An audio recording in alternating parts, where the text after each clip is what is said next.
Hey guys, this is Sukanya Rana and welcome to the Streak Initiative, and we are covering history related questions which are important for your prelims 2021. Use this video as a break between your studies so that some of your topics are revised on a daily basis. And what you can do is you can pause the video, choose your answer, and then check the answer which is explained further. So without much ado, let's move on to the first question. Now the first question is about a king called Pulakeshin II, and you have to identify which of the statement is correct with respect to this statement. I think in history, a lot of it is factual, so you really can't help it. You have to mug up some of the facts with respect to your historical perspective. Now, the first statement here is that he is one of the greatest kings of Satvana dynasty in the 3rd century BC. And second is his military achievements were described in the famous Ahayol Prashasti or inscriptions.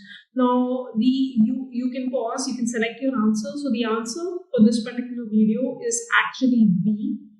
Your first statement is wrong. Your second statement is very much right. Now, the battle here, the Pulakeshin battle here between the two rulers, Harshvardhana and your Pulakeshin II, that is something famous. That is something there in your books also. So again, this can be easily attempted with your NCRTs. Now, again, one thing to catch here is in the first statement that Pulakeshin II is not part of your Satvana dynasty. Now, usually, if you remember, Satvana dynasty had the kings with the name of their mothers that was there in their names, right? So through that linkage also you can identify, okay, this king is not belonging to Satvana dynasty. I think that is more of a Tigdam kind of an approach that you are applying here. But yeah, he belonged to the Chalukya kingdom and he was victorious over Harshvardhana, and this particular incident was written in Ahayol Prashasti. So second statement is very much correct. Your answer here is B. Now again, you should here know who wrote Ahayol Prashasti. That is something that you should know. It was written by Ravi Kirti, right? So this was about the first question. Let's move on to the next question. I think pretty simple. If you followed your current affairs well, I think you'll be able to attempt this question. So the question is, Trirashmi Buddhist Caves complex is located in which state? Now, this particular thing is also known as Nasik Caves. So if you knew that, you could easily identify that they belong to Maharashtra. Now these Nasik Caves is actually a complex of 23 caves that were carved somewhere between the 1st and 3rd century. And this is one of the very first and one of the most significant example of the rock cut architecture, which actually represented your Hinyan tradition. Again, something that we discussed yesterday, Hinyan, Mahayan, Therava, your other kind of divisions that were there in Buddhism. This is an important topic, so do not skip that out. Now, again, this particular caves had viharas, and some were chaityas also, right? Like cave 18 was chaitya. Now, I think nowadays it's not as important because people are able to identify what is the difference between vihara and a chaitya. But a previous year question paper had come related to these terms. I think it was in earlier stages, like somewhere around 2013 and 14, this question came up. Right? So if you're a very newcomer, again, go and search out this particular difference. You should be aware. This is an important topic. And if you're already somebody who's, done 2-3 prelims, I think you would be very much aware about this particular concept. Next, we move on to another question which was based upon your Jhanda Satyagraha. Now, the first statement here is that it was focused on exercising the right and the freedom to host the nationalist flag through the defiance of laws prohibiting the hosting of nationalistic flags. And the second statement is that the first Jhanda Satyagraha was held in the city of Nagpur in 1923 and later spread to other parts of India. So the answer for this particular question is A. The first statement is very much correct. That is what actually defines the objective of this particular Satyagraha, right? So the second statement is wrong here. It was not in Nagpur, it was there in Jabalpur, right? And the person,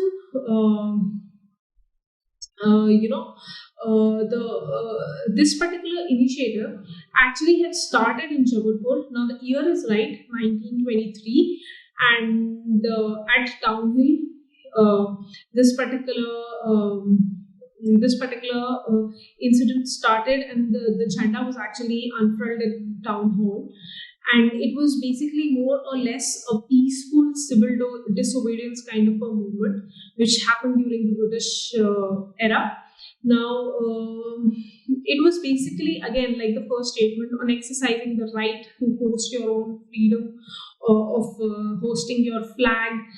And on March 18, 1923, the Jhanda Satyagraha happened in Jabalpur, and there were certain slogans also that went around. So it did not pick up very much, but yeah, this was a significant event that happened in your modern history. So I guess this particular question would be a revision tool for some of you. So now let's move on to the final question of the day, which is Nehru Report. Again, a very important topic. Many times this topic has appeared in your prelims. Some or the other question does appear. So basically, it's asking for what all recommendations were there with respect to Nehru Report. So first, we have creation of Supreme Court. Second, we have equal rights for men and women. And third is your living wages to workers. And fourth is your creation of provinces along the religious lines. So, see, the answer here is A. Only first and the second statement is right. Because, see, if you go through the recommendations of report, it includes a lot of fundamental rights. Now, amongst those fundamental rights, we have a right to vote for both men and women. Right? So those equal rights of citizens were kept alive for both men and women. So that was a very significant portion, because in a lot of independence movement, we see women gained right much more later. Like even in the French Revolution, it was the men first who got the right to vote, not women. They had to fight it out again. So that kind of idea was not there. From our Nehru Report itself, we had equality between rights when we talk about men and women. Right, so second is very much part of it. If you look at creation of Supreme Court, that was directly, there was a direct proposal for this particular idea. So this was very much present. So we have 1 and 2, which was correct. Right, now again, when you talk about living wages to the workers, now see, living wages to the workers was not actually part of your Nehru Report. It was actually one of the provisions from your National Economic Program, which was created under the leadership of Jawaharlal Nehru and Subhash Chandra Bose, the socialist from the Indian Congress movement, right? So it was part of that. It was not part of your Nehru Report. So be very clear about it. So third is not there. And if you remove third, I think you can easily identify that the answer is A. And again, fourth is wrong, because this is like a very common understanding. I mean, you could have easily, even if you didn't know exactly the provision, we never had religion rights. I think Congress was pretty much against it. Even the separate electorate, which was based upon religion, was something that Congress was against. So we could have never had provinces which could be divided among the religious rights. In fact, the recommendation here was that you could create the provinces based upon your linguistic lines, right? That was something that Nehru Report had suggested. But later on, when we got independence, our leaders backtracked from that also, because we had the clashes of violence in partition, and there was too much focus upon the unity. So even that idea got around, but later we had reorganization of state, and there was acceptance of the idea of linguistic lines. So yeah, this particular criteria has its own evolution here. And so the fourth statement is wrong. Answer here is 1 and 2. And that's it for today, guys. Hope this video did help you in one or another way, and all the best for your prelims preparation. Keep on studying, keep on working hard, and thank you for watching. Subscribe to our YouTube channel and press the bell icon on the YouTube app and never miss another update from Civilsdaily.